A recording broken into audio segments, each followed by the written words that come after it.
नमस्कार, आदाब। मैं हूं मोहम्मद इमरान। दिल्ली ब्लास्ट को लेकर कई बड़े अपडेट्स आ चुके हैं। दरअसल ब्लास्ट किसने कराया और क्यों कराया, अब तक हमारी जांच एजेंसियां वहां तक नहीं पहुंच पाई हैं। लेकिन इतना जरूर है कि सिलसिलेवार तरीके से कड़ियां जोड़ जोड़कर सीसीटीवी फुटेज के माध्यम से काफी कुछ पता किया जा चुका है। दरअसल एक I-20 है जिसमें ये ब्लास्ट हुआ है और ये I-20 3:19 पर दाखिल होती है गोल्डन मस्जिद यानी लाल किला गेट नंबर 1 की तरफ से और पार्किंग में खड़ी हो जाती है। उसके बाद करीब 3 घंटे बाद इस गाड़ी को पार्किंग से निकलते हुए सीसीटीवी कैमरे में देखा गया है। समय था 6:48। 6:48 पर जैसे ही ये गाड़ी निकलकर बाहर आई, धीमे धीमे चल रही थी, रेड लाइट पर खड़ी हुई और 6:50 पर धमाका हो गया। धमाके में चीख पुकार और लोगों की जान गई। पता चला है कि 9 लोगों की मौत हुई है और दर्जनों लोग घायल हैं। शुरुआती खबरों में आ रहा था कि करीब 12 से 13 लोगों की मौत हुई है। सभी LNJP हॉस्पिटल में हैं। लेकिन अब यदि तस्दीक करके बताया जाए तो हमारे प्रशासन और संबंधित अधिकारियों ने 9 लोगों के मरने की पुष्टि कर दी है। जैसे ही ब्लास्ट की खबर गृह मंत्री अमित शाह को मिली, वो भी मौके पर पहुंचे, मगर उससे पहले ही 7:02 पर फायर सर्विस की गाड़ियां यहां पहुंच जाती हैं और जो गाड़ियों में आग लगी थी उस पर काबू पाया जाता है 7:29 पर। इसी दौरान स्पेशल सेल और दिल्ली पुलिस की क्राइम ब्रांच की टीमें भी यहां पहुंच जाती हैं, जो जांच कर रही हैं। जांच NIA भी कर रहा है, मगर अब तक केवल और केवल संदिग्ध के प्रतीत होने पर ही 13 लोगों से पूछताछ की जा रही है। खबर सामने ये भी आई है कि डॉक्टर उमर पुलवामा का रहने वाला है और फरीदाबाद के अल फलाह मेडिकल कॉलेज में वो डॉक्टर है। श्रीनगर मेडिकल कॉलेज से उसने 2017 में MBBS किया था। उसके बाद वो नौकरी के लिए दिल्ली आ गया।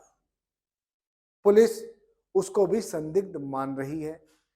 संदिग्धों की श्रेणी में सबसे ऊपर डॉक्टर उमर ही बताया जा रहा है। लेकिन अब तक पुलिस के हाथ कोई ऐसा सबूत नहीं लगा है जिससे ये कहा जा सके कि इस ब्लास्ट को इन्हीं लोगों ने अंजाम दिया है। FIR दर्ज कर ली गई है। FIR UAPA के तहत दर्ज की गई है। LNJP हॉस्पिटल में एडमिट कैब चालक जोगिंदर के घाव कई जगह हैं। गर्दन पर है, सिर पर है, हाथ पर है। बात की जाती है जोगिंदर से। जोगिंदर बोलता है कि मैं तो रेड लाइट पर खड़ा था, अचानक से ब्लास्ट हुआ और मेरी गाड़ी भी जल गई।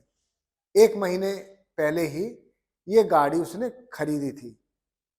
जमा पूंजी सब कुछ लगाकर गाड़ी खरीदी गई, क्योंकि उसके पास कोई रोजगार नहीं था। इसलिए उसने सोचा कि मैं कैब चलाता हूं और कैब चलाने के बाद जो पैसा आएगा उससे गाड़ी की कुछ इंस्टॉलमेंट जाएगी और कुछ घर का खर्च चल सकेगा।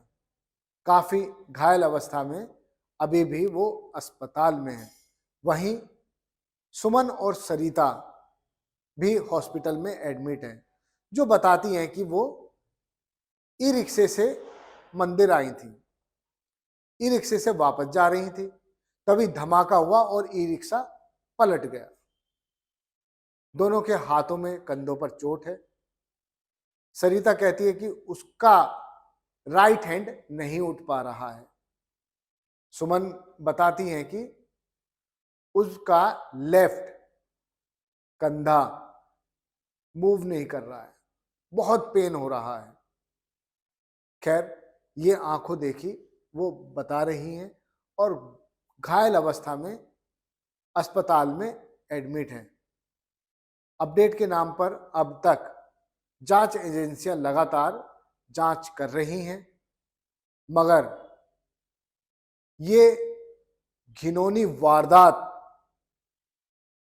किसने की, क्यों की, ये अब तक पता नहीं चल पाया है। इतना जरूर है कि पड़ोसी राज्यों की पुलिस भी सक्रिय हो गई है, सतर्क हो गई है। दिल्ली से लगे नोएडा में पुलिस रात भर बॉर्डर पर चेकिंग करती रही। यहां आने जाने वाले वाहनों पर पैनी नजर रखी जा रही है। गौतम बुद्ध नगर की पुलिस कमिश्नर लक्ष्मी सिंह स्वयं पुलिस फोर्स के साथ निकलती हैं नोएडा में और जगह जगह जाकर चेकिंग कराती हैं, क्योंकि इतना बड़ा ब्लास्ट हुआ और पैनिक क्रिएट ना हो, लोगों को समझाया जाए और संदिग्धों को चेक किया जाए, इस पर पुलिस की पूरी नजर रही। वहीं अयोध्या में भी राम मंदिर और आसपास वाले सभी इलाकों में चौकसी बढ़ा दी गई है। धन्यवाद। देखते रहिए जय हिंद। चैनल को लाइक और सब्सक्राइब करना ना भूलें। जय हिंद।